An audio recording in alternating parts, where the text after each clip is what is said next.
Well, today is Monday, October 10th, first day after the weekend.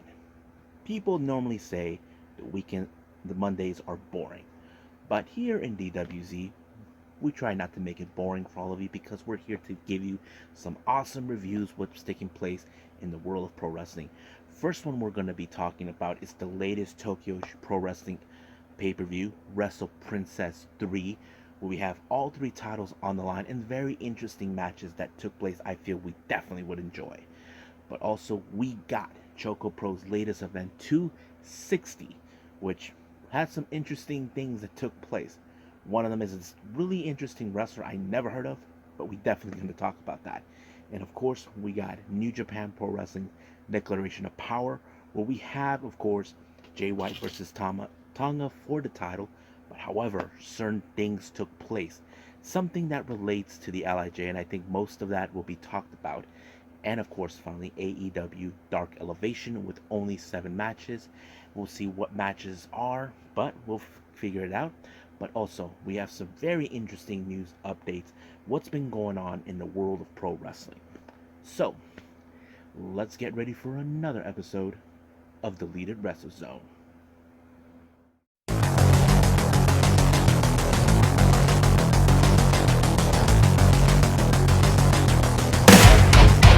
Are you ready? Get up, get up!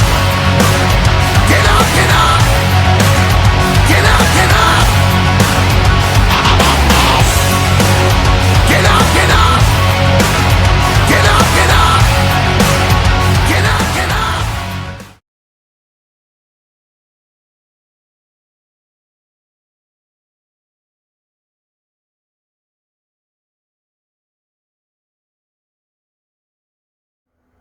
Welcome everybody to the Deleted Wrestle Zone, all things that is pro wrestling with AEW, NXT, New Japan Pro Wrestling, Impact Wrestling, the National Wrestling Alliance, various promotions, wrestlers, matches, and championships.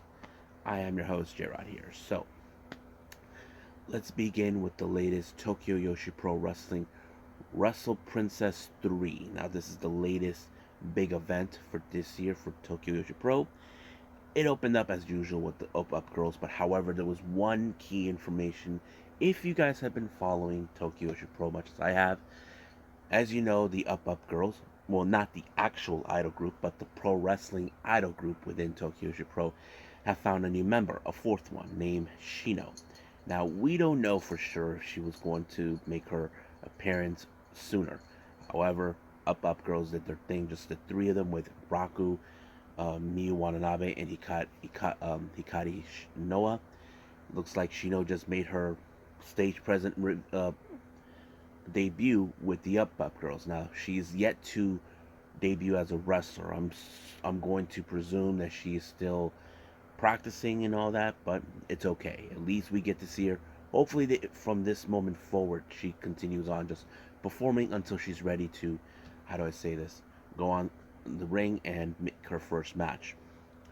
Now, our first match, we have a tag team action. We got Kaya Toribami teaming up with Arisu Endo to take on Julia Nagana and Moka Miyamoto. Now, I have to say, seeing Julia and Moka have teamed up on various occasions. The reason is they both have similar backgrounds. Now, Kaya and Arisu, not so much, but they have teamed up on certain occasions on either tag teaming or anything else.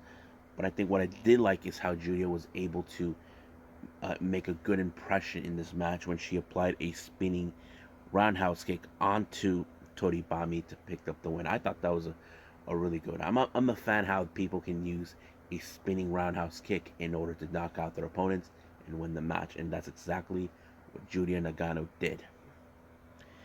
Now, our next match, we have trios action. We got Yoshiko Hasegawa, Yuna Manaze, and Nao Kakuta. Now, the interesting part about this team, as you know, Hasegawa and Manaze, they're both part of Gambari Pro. Kakuta, as you know, she's been working with Tokyo Joshi Pro as a freelancer, but there is deep connections with her and the other two. All three of them came from the same promotion together, which is Atlas Girls. But their opponents, that's a different story. We have Aruna Neko Mahito Kiru, and Yuki Kamifuku. Now, this particular match was really fun, but in the end, it was the TKO by Kakuta, who has been really improving a lot, making being more and more, getting some wins. Was the one that picked up the win on to Neko, giving her and the rest of her team the victory. Now our next match, we have, of course, singles action. We got Suzumi versus Ryu Mizunami. So I thought this match was really fun. However, I did like how Suzumi stepped up to plate, tried to take on a much more recognizable wrestler, but at the same time, someone who's a bit more bigger. Now, I've always talked about how Suzumi has improved a lot over time that I've been reviewing a lot of the Tokyo Joshi Pro Wrestling events, but however, she came up short when, of course, Mizunami applied the lariat. 1, 2, 3, good night, Suzumi. But I have to say, Suzumi really stepped up the plate. I'm sure she'll be improved even more and more as we go. Next match, this is a very interesting, fun match. It's called a TDC rules match between Hyper Misawa and Mizuki. Now, these two absolutely don't like each other. The reason is this. Here's why. Hyper Misawa accuses Mizuki for being the evilest person ever. Now, the reason behind that, Mizuki is the cutest girl you'll see, but underneath, she has much of an evil side. Not like how do I say, Starlight Kid evil. More like she's cute, but you don't know what she's gonna do. Like what type of, how do I say, tricks she'll pull off her sleeve. Now, Hyper Misawa, as you know, we all know her story. She is the resident superhero, but she often cheats in order to win. So that always plays out. So you probably tell who is the most good, evil type of person match. That's how I see it. But one thing that I did like is how they used a lot of interesting toys in the matter. But my favorite moment in this match is when Hyper Misawa thought she put Mizuki in the trash can. Mizuki got out and told people to keep quiet while they're still cheering for Hyper Misawa. She went to the other side of the stage and brought a fire extinguisher without Hyper Misawa knowing what really happened until she brought her little bike, but she got hosed by the fire extinguisher by Mizuki. But it wasn't the end of it until Mizuki got a ladder, she got right on top, and did a double stomp on the chest on Hyper Misawa, giving her the victory. Now this match, this is one of my favorite fun matches I enjoy. We have Pom Harajuku, Raku, and Aja Kong facing off against Yuki Inoi, Rika Tatsumi, and Max the Impaler. Now, if you guys remember completely back then, Pom Harajuku has nightmares over Max the Impaler because she had a big loss against her. She still gets nightmares, but she has at least someone by her side, and that is Aja Kong. Now, Aja Kong is a good motivator, but the fact is like, say, you can do this, and she just tosses you back in the ring. Her way of saying, come on, you can be strong, but Pom still gets nightmares over Max the Impaler. I thought it was but the one thing you cannot deny, you have two of the biggest behemoths in the business, including in this particular event, facing off.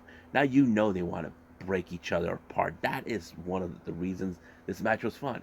However, it was, of course, the running hip attack by Rika Tatsumi onto Pom Harajuku. I thought Pom was going to win this match, but it was Rika Tatsumi who has a far more better experience than Pom Harajuku and picked up the win by applying the hip attack. However, Max the Impaler and Aja Kong continues the go battle in the back, from the front of the ring all the way to the back. I'm like, oof, good luck. Now our next match, we have a very interesting matchup. We got Hikari Noa teaming up with someone you guys know, Riho. Yes, that's right, the first ever AEW Women's Champion return, and I thought it was a really good match. They face off against Maki Ito and Miyu Yamashita. I thought it was a good match. It was really fun, but I had a feeling that this was going to bring back some old memories between both Hikari Noa and Maki Ito. Now, keep in mind, these two have fought before countless times, and the way is this, that every time we see those two together in the same ring, there's always the chance that Maki Ito will overcome Hikari Noah, and that's exactly what happened. If you guys remember completely, Noah actually lost to her in the tournament for the International Princess title, and then later when she tried to obtain it for the second time, and then later another, and then when Hikari Noah was the champion, she actually lost it to Maki Ito, that sort of thing. That went back and forth, and it looks like history repeat itself, giving Maki Ito and Miyu Yamashita the victory. However, what I did like after learning about this match is Hikari Noah made some interesting comments to Riho, saying, that she appreciates her and, she admires her. And she said that Riho is one of those people that you want to team up with, but at the same time you want to wrestle. And I think she wants to do that. She admires her a lot. And I think there's nothing wrong with that. But she said she would like to team up with her again. And there's nothing wrong with that. And I'm assuming maybe she would one day would like to travel overseas like Riho. So we'll see what happens down the line. Now, our next three and final matches we have, of course, is the championship matches. Our first one is the International Princess Championship. Now, if you guys remember completely, Maki Ito lost the title to British wrestler Alex Windsor, but Hikari Noah went to get it, failed to obtain it. However, Miyu Watanabe is the number one contender who was set to fit. I was like so impressed with this match, and many fans, including myself and people who I follow on Twitter, were rooting for her to win, because we all know is one of those wrestlers we definitely can be behind of. There are a lot of people that talked in the early days she's a prominent wrestler, and I think they were right. But the real question is, could she deliver? I have to say she put up a hell of a fight against Alex Windsor. Not to mention she put her in that spinning thing, but she did pull that off when she applied, of course, the infamous teardrop. 1, 2, 3. She is our new International Princess Champion. And Rika Tatsumi, who is her tag partner, shows up, congratulating her, giving her a hug, and not to mention putting on the belt on her. And I thought it was pretty amazing, the emotional moment to see Rika Tatsumi do that, because, she has been by Miyu Watanabe's side the entire time, always cheering for her, seeing her succeed, and I think that's what makes it awesome. Now, our next match is the Princess Tag Team titles. We have the uprising from the Pro Wrestling Eve, Rhea O'Reilly and Nightshade, taking on, of course, our champions, Reiwa AA Cannon, Yuki Arai, and Yuki Akai. Now, you probably would have assumed this would have been Uprising's moment to win the match. I thought it was simple, but I like how they were trying to separate Yuki away from Saki, because they kind of figured Yuki Arai is the weakest link of the group, but it didn't happen that way. But one thing that it was clear is I looked at Yuki Arai as the kind of wrestler that has grown up to say, I refuse to back down, I refuse to give up. And I think that's what shows her, until she finally applied the axe kick onto Nightshade. 1, 2, 3, she retained the tag titles. I was like, wow, she actually has grown up a lot. Now, our main event is the Princess of Princess Championship. We got Yuka Sakazaki, the magical girl, taking on Big Kaiju, Shoko Nakajima. I thought this match was pretty amazing, because it was so emotional and all this and that. I'm like, wow.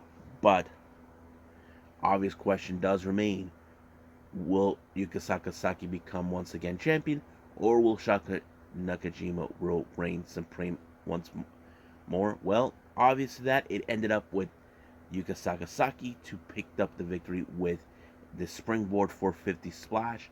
1, 2, 3. It is over, just like that. And of course, Yuka Sakazaki is once again the Princess of Princess Champion. I don't remember how many times she's won that title, but yeah.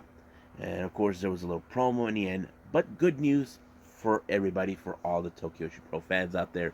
If you've been aware or not, It just announced for another Grand Princess event in the March of 2023. It was a good show this past March, but now it's back. I'm waiting for it. There's still no information what's going to take place until we get close enough to the timing. So we'll see what happens then. So I believe that's enough what we have for Tokyo Joshi Pro. So I believe it's time for ChocoPro.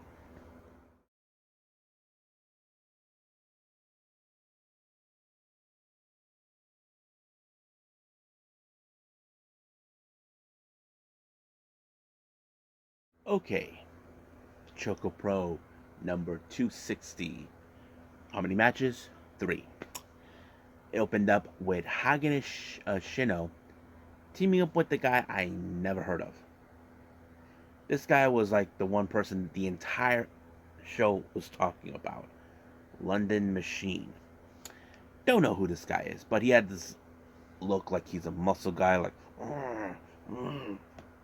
that sort of thing. And of course, the one people who couldn't stop taking their eyes off of him is their opponents, Shon Shido and Masahiro Takanashi. It was like, I don't know if they're trying not to laugh or don't know what to make of them. I don't know, but it's like they can't get their heads out of like, what the hell, that sort of thing. But the only thing is they have to focus on winning their match. I mean, this kind of reminds me a bit of the this level up show that I attended. What was it? 2 years ago, or was it a year? Yeah, 2 years ago. Where 3 years ago, my boy Mike Camden, a guy who I interviewed on this channel. I remember he was facing a guy named Barbie Boy, who's kind of gay, but he acts like a Barbie.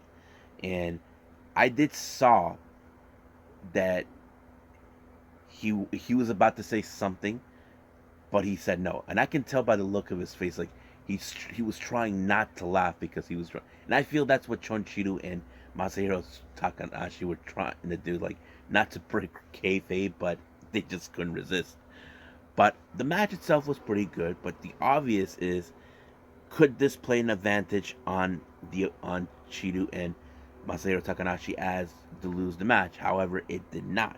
But luckily, it was Chonchido who was able to pick up the victory by some form of way, ensuring it stayed in his favor. I think it took a lot of relief because, of course, they couldn't stop laughing over London Machine, and I thought, but hopefully London Machine does come back. Now our next match is singles competition. We got Tokiko Kihara and Cherry. Now these two ladies have something similar. They have a bit of the judo expertise, but I think the obvious who is going to bring the judo trait to be in their advantage. But to me, I saw in this one it was more in Cherry's favor because I seen how she was applying a lot of the submission techniques onto Kokiko, and I thought it was very interesting until she applied an unexpected armbar, forcing Tokiko to tap out, and that what led to that. Now our next match, which is the main event, we got Chiko Shikawa versus Balinaki, our current Super Asia champion. This is a non-title match. Now, if Chi was able to pick up a victory in this match, she could get an opportunity for the title. But however, she has to put her ounce of energy to pick up a win against Balinaki, because Balinaki is the current champ. He's a bit of an aggressive guy who refuses to stay down until someone tells. But however, Chiko Shikawa and Balinaki knows each other's movesets, and I think that's what plays out pretty well. I know what you're gonna do. I know what you're gonna do. That sort of thing. But in the end, it was Balinaki with the diving splash off the window that allowed him to win the match. Now, as for our Jonkin tournament, as you know, the last time we saw Miya, the trainee, win by a beginner's luck, as people would say. But this time it was a very difficult task. I wasn't sure how this was going to end, but it was Cherry who picked up the win. I thought that she had the advantage because she made it through all the way to the finals with Cherry, but no, it was Jerry who actually won. So that's pretty much it. What we have with ChocoPro. I believe it's time for New Japan Pro Wrestling Declaration of Power.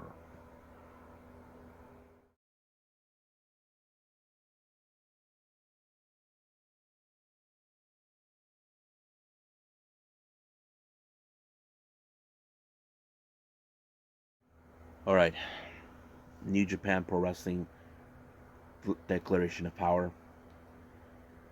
It started out with a memorial to the late Antonio Inoki. If you guys remember last week, Antonio Inoki passed away. Was totally a big shock and blow to the wrestling world, especially to the New Japan roster. Um, Great ceremony, I'm not gonna lie. There was an interview in the back by um, Kaguchika Okada, who he was affected more because he never got that time to spend with Inoki, learn from him. And I get it. Like, people say I would like to meet my heroes, and it would make sense, but I don't think he never got the chance. I mean, he could have learned a lot from Antonio Inoki, and I think it hurts him. But now he feels like the spirit of Inoki lives on with everyone, those who followed him. Now, our opening match, we have Ren Narita, Robbie Eagles, and David Finlay taking on Suzuki-gun, Doiki, Yoshinobu Kanemaru, and El Desperado. This match was pretty good. However, I think many people were like behind Ren Narita. As you know, Ren Narita has been declared the son of Strong Style. Basically, he has developed a lot. Now, if you guys seen his matches that he's done in Strong and all that, he has shown promising, and I think that's why. But his match with when he was facing Doiki, it was awesome. He picked up the victory by applying a bridge suplex. 1, 2, 3. He wins it just like that. Now, our next match, we have tag team action. We got TMDK, Bad Dude Tito and Shane Haste taking on Dangerous Techers of Suzuki-gun, Taichi, and Zack Sabre Jr. Now, TMDK has been making a name for themselves since arriving to New Japan. But however, they got to face against a very strong and more capable of team, Dangerous Techers, who were former tag team champions. And I think that's a definite plus. But it was Zack Sabre's technical aspects that picked up the win by applying the bridge on Haste. And I thought it was very good. Now, our next match, we have Hikuleo, as you know, since he turned on Bullet Club and joining his brother Tama, set up a new stage where he teams up with Ryusuke Taguchi and Hiroshi Tanahashi to take on the members of House of Glory. The House of Torture, more particularly the current never open weight 6-man tag champions.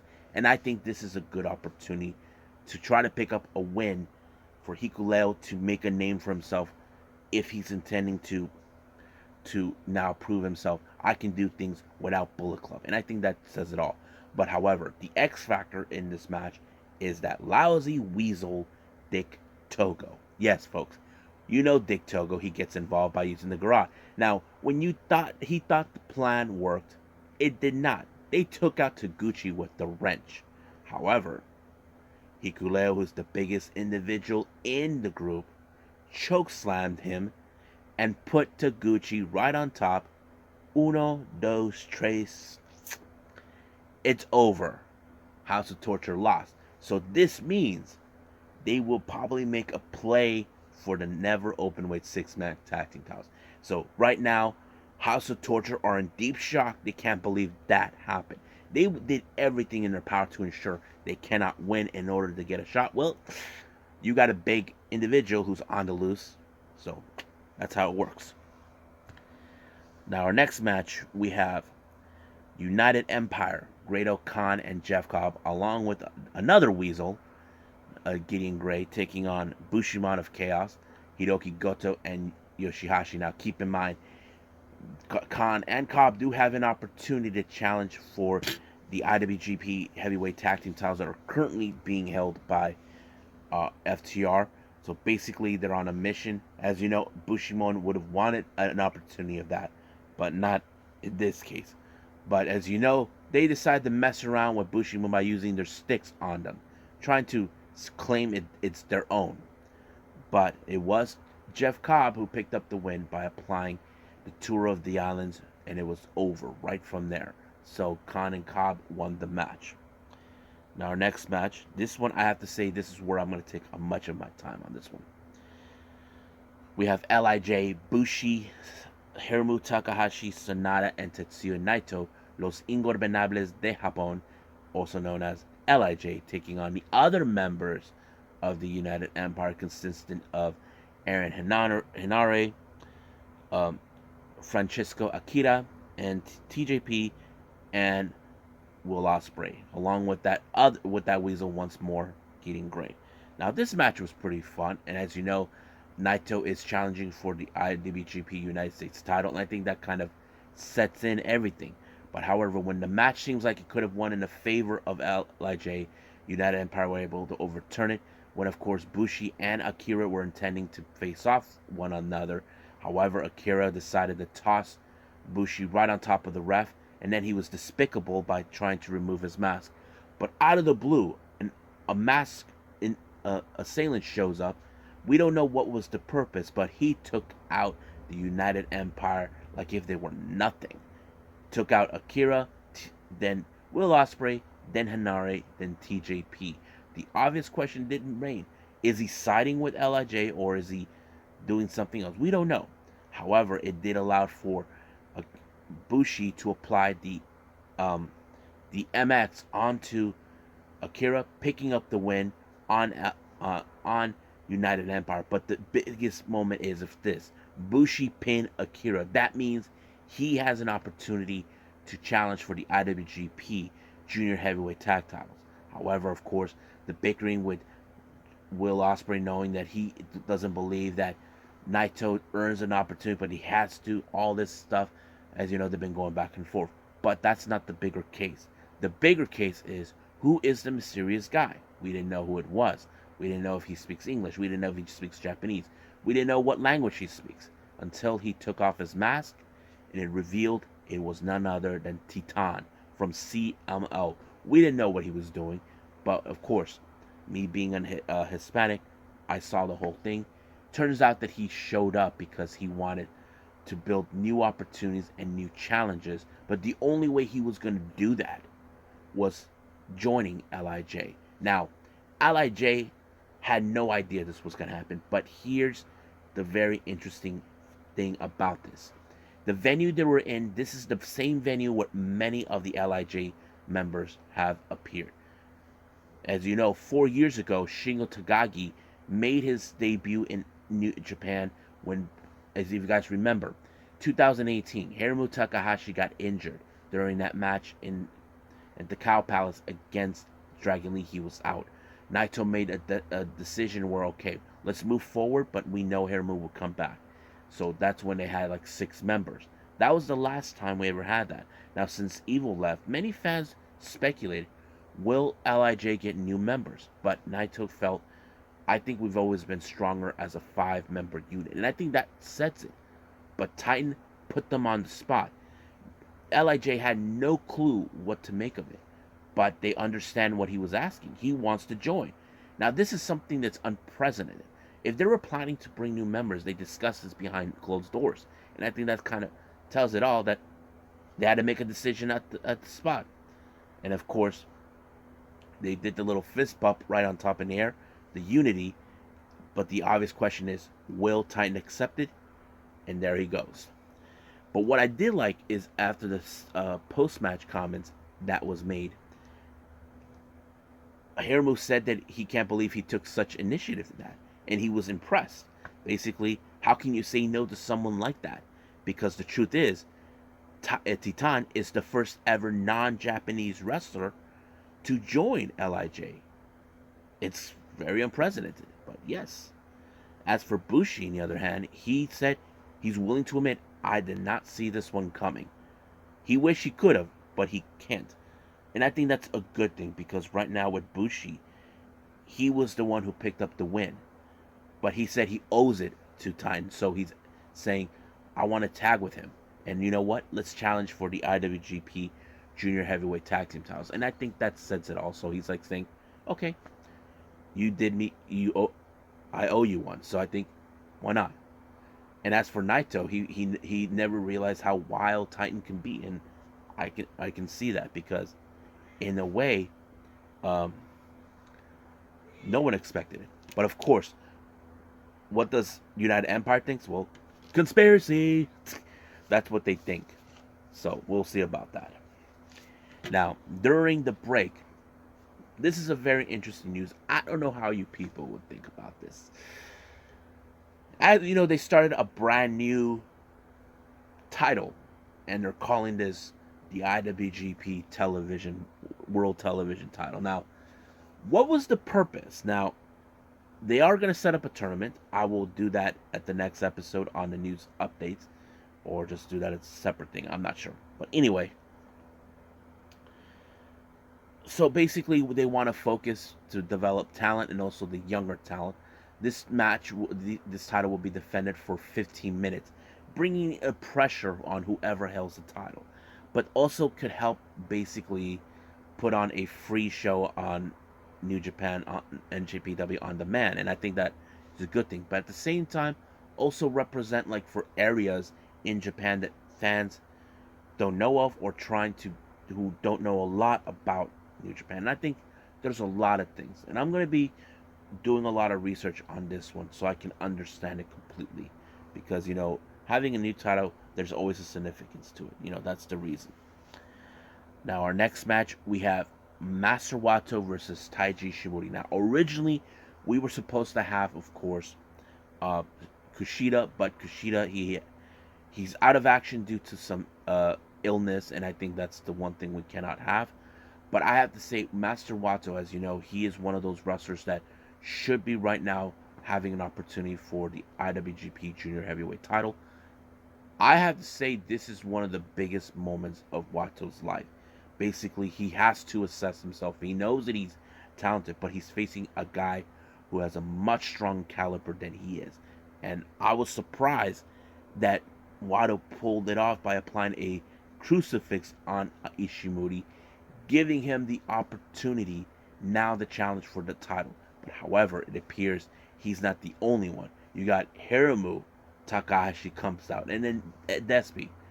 But this is, I don't know if this was the right move for Ishimori. The move that he applied, he's challenging all of them in the same time, a four-way. Now, is it a smart move?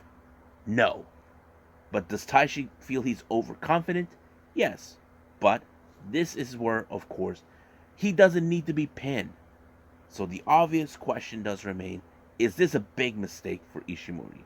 We'll just have to wait and see on that day, and that we can say it right there. Now, our next match is the KOPW title in a Who's Your Daddy match. Now, if you guys remember completely, El Phantasmo had took great pleasure in trying to make fun of Shingo, calling him I am Shingo Tagagi's daddy. So basically, they've been fighting back and forth, Shingo and El Phantasmo. But here's the bigger frub. The loser has to say, he's my daddy. But yes, I have to say that El Phantasmo put himself through a big obstacle. Now, keep in mind, Shingo is one of the most toughest heavyweights in New Japan. You know how he is. He's a tough SOB, as we say it. But wow. But he did not use any of his powerhouse to beat that, because I'm going to presume El Phantasmo did his homework. But the one thing I did not expect is for him to use submissions. That's kind of rare, in my opinion. I don't think anybody noticed that. Wrestlers don't do this type. Some wrestlers you have seen have some certain traits. I look at Shingo. He's a powerhouse. I hardly ever see him use submissions, but it was effective, forcing El Fantasmo to tap out. And of course, he had to say the words, Shingo's my daddy. But yeah, and I thought it was great, but real fun. Now, our semi-final main event, we have Jonah versus Okada. Now, this is where we see how strong Jonah can be, but the obvious question does remain: can Okada pick up the victory against a big behemoth like Jonah? That is the testament, and you know for well Jonah would do anything in his power to stop Okada in his tracks. But can he apply the money clip? Could he apply the Rainmaker? That is some X factors that needs to be discussed. And I have to say, Okada did not give up no matter what until he finally applied the Rainmaker on Jonah. 1, 2, 3, it's over. I have to say it shows a lot of character that Okada, as you know, he has been one of those wrestlers that we have talked about who carried the New Japan flag behind his back. And he was one of the longest reigning champions ever. And I think it says a lot of things. Now, our main event, we have Jay White, leader of the Bullet Club, taking on the exiled member of the Bullet Club, now embracing Hong Tai. We're talking about the good bad guy, Tama Tonga. Now, this is one of Tama's biggest moments because, as you know, he has never felt that he could go this far. Ever since he got kicked out of Bullet Club, it's like a weight off his shoulders were released. And I think he felt maybe being kicked out of Bullet Club might not have been a bad idea. He probably would not have imagined going this far in his career to go for the big title. And I have to say, it is a great timing for Tama. Sometimes you have to realize what has held you back. And I think for him, he felt that Bullet Club may have held him back. And now he's facing against one of the best champions that we've ever watched in Jay White. But of course, a factor in this particular is effing Ghetto. We know he's going to help him because he breathes with the switchblade. But here's the one thing. Tama Tonga picked his calculated move in order to apply the gun stun. But we all know Jay White is not a dummy. He knew the gun stun was coming sooner or later, but apparently it was not enough until he got using the Blade Runner in order to retain the title. So he said that he's willing to do this with Tama Tonga in the post-match promo again and again, and he will say the same result. He will retain the title. But however, his party was interrupted by none other than Kazuchika Okada. And don't forget, folks, he is the winner of the G1, and he has challenged Jay White for the IWGP World Heavyweight title at January 4th at Wrestle Kingdom. So that's already been set, and I'm looking forward to it. I have to say this was a pretty good show. I think my favorite matches, I have to say, is the LIJ versus United Empire. Seeing Ren Narita win in a good fashion. And what other one? Seeing Hikuleo making his big win as now no longer with Bullet Club. Everything. I have to say, great event. So let's move on with our final review, AEW Dark Elevation.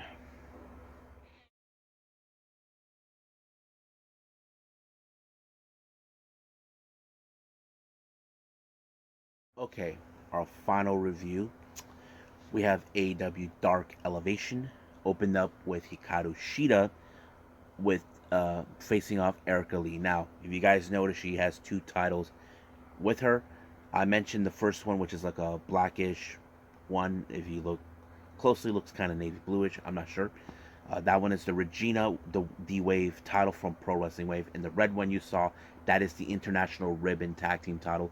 She recently won that with Ibuki Hoshi, who is one of the roster members of Ice Ribbon. So just to get that out of the way so people. But I kind of figured that match was going to end with Hikaru Shida because, as you know, she is now coming back for revenge against Britt Baker and anybody after what happened last time, but she pulled off the katana onto Erica Lee to win the match. Next up, everybody dies. Lance Archer versus, I think it's Papa Don, my understanding, but, well, you can say this ended with the blackout. There's no need for what happened. You know how this is. Lance Archer, he's like a beast unleashed. That's what he is. Next match, Ami Sakura, the Queen, taking on Trish Adora. Trish Adora, I have to say, she did pull off some good moves, but however, you cannot stop the Queen herself. She applied 2 butterfly backbreakers in order for her to win the match. That's how she does things. A veteran move by her. Next up, we got Tony Nese and Josh Woods, along with Smart Mark Sterling, taking on Miles Hawkins and Action Andretti. You can probably guess in this match that it ended with the combination neck breaker that always been an effective move on both men, and that's a good thing. Next up, we got Nyla Rose along with Marina Shafir and Vicky Guerrero taking on Jordan Blade.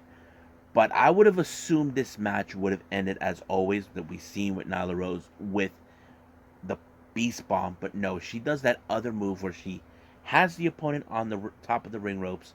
She jumps off the turnbuckle and gives like a knee, and that's how it is.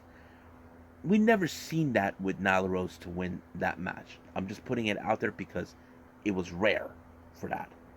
But yeah. Next up, we got Dalton Castle and the boys taking on Goldie, Brett Waters, Logan LaRue. Now, I've always been very, I've enjoyed every time what Dalton Castle can do. But one thing that did not happen is you get a boy, you get a boy, you get a boy. That sort of thing did not happen. But it did ended with Dalton Castle with Goldie applying the Batarang, and they won. Now, in main event, we have Serpentico along with Luther taking on Brandon Cutler. So this is a very fun match. But one thing I did like is Luther, he will do anything to ensure Serpentico wins. So he distracted the referee while Serpentico used the cold spray. We all thought the same thing, that that Brandon Cutler only brought one. He brought another one, and he was spraying Serpentico right in his eyes, and Serpentico was like, But while ref was not seeing this, Brandon Cutler was smart enough to turn around and then do the same thing again, but this time with Luther. But it was a big elbow drop by Brandon Cutler that sealed the deal to pick up a good win against Serpentico. I thought that was a fun match. I loved it. So I think that's pretty much it with this. I think it's time for some news updates.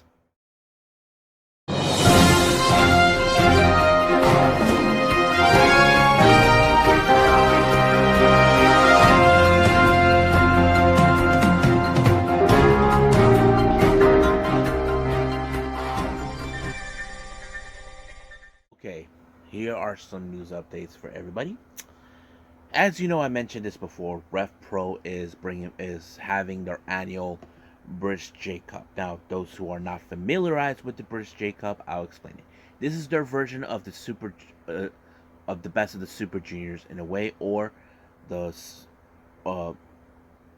J Cup, which is a tournament that was built by Yushin Thunder Liger. But however, this is more of the British for the Cruiserweight title. So whoever wins this tournament gets an opportunity for the RevPro Undisputed British Cruiserweight Championship that I believe Luke Jacobs has right now. Now, it was announced that I mentioned before that Leo Rush will be making his return to RevPro in this tournament. But however, RevPro has announced for another participant, and that is, of course, the 2019 winner and former champion Michael Oku. So he's one of those guys I definitely will be rooting behind because he's an amazing wrestler, and I know he's been dealing with a lot because of what Connor Mills did to him. Now, if you guys heard of this promotion out in the East Coast called the Northeast Wrestling. Well, it's announced for their 15th of October event. We're going to have Tasha Steelz versus Willow Nightingale, first time ever. So this is going to be another good match to enjoy. Hopefully I get the chance to see it or just find it somewhere. Now, if you guys been aware that next month on November, we have this thing called Kings of the Indies, where we're going to have various wrestlers from all over the world making their presence. However, West Coast Pro announced that, fortunately, due to this being out of control, Konosuke Takeshita was supposed to be involved in this particular event, but apparently it's not going to happen. It's still unclear what's the purpose. I'm sure Konosuke Takeshita will explain it sooner or later, but they did say they found a suitable replacement. I have to say it's a good one, and this one is Dralistico, one half of Los Hermanos Lee, who is in fact brother of Rush and Dragon Lee. So, great pick. Now, as you know, House of Glory has announced for their upcoming pay-per-view on October 29, Exodus. Match has been announced. We're going to have Shingo Takagi making his return back to the U.S. since Forbidden Door, taking on Low-Ki, the professional, or as you know, this is going to be one hell of a match. I'm definitely sold on this one. Now, as you know, I mentioned a Wrestling Revolver having their final pay-per-view of the year that will be happening on December 3rd, season finale.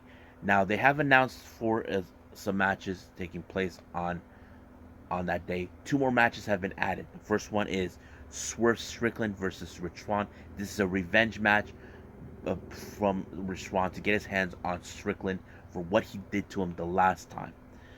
But the next one, we have Masha Slamovich versus Alex Shelley. First time ever. This is going to be another interesting matchup. Now, for our final update, as you know, Deadlock Pro Wrestling are having their interesting event taking place later on this month. Carolina Classic. They have announced for a new commentary team taking place during this event. We have this guy named Rich Boccini and Joe Dobrowski. So I don't know much about these guys. So that's pretty much what's taking place involving with Deadlock Pro Wrestling.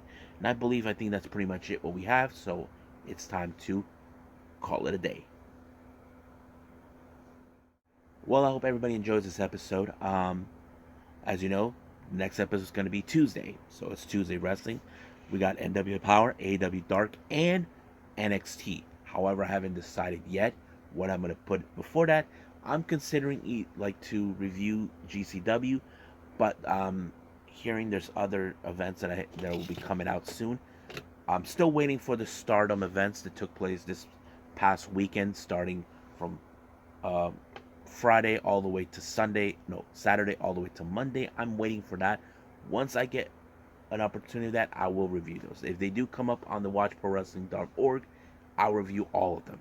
So we'll just wait and see what happens. So for now, I'll bid all of you adieu.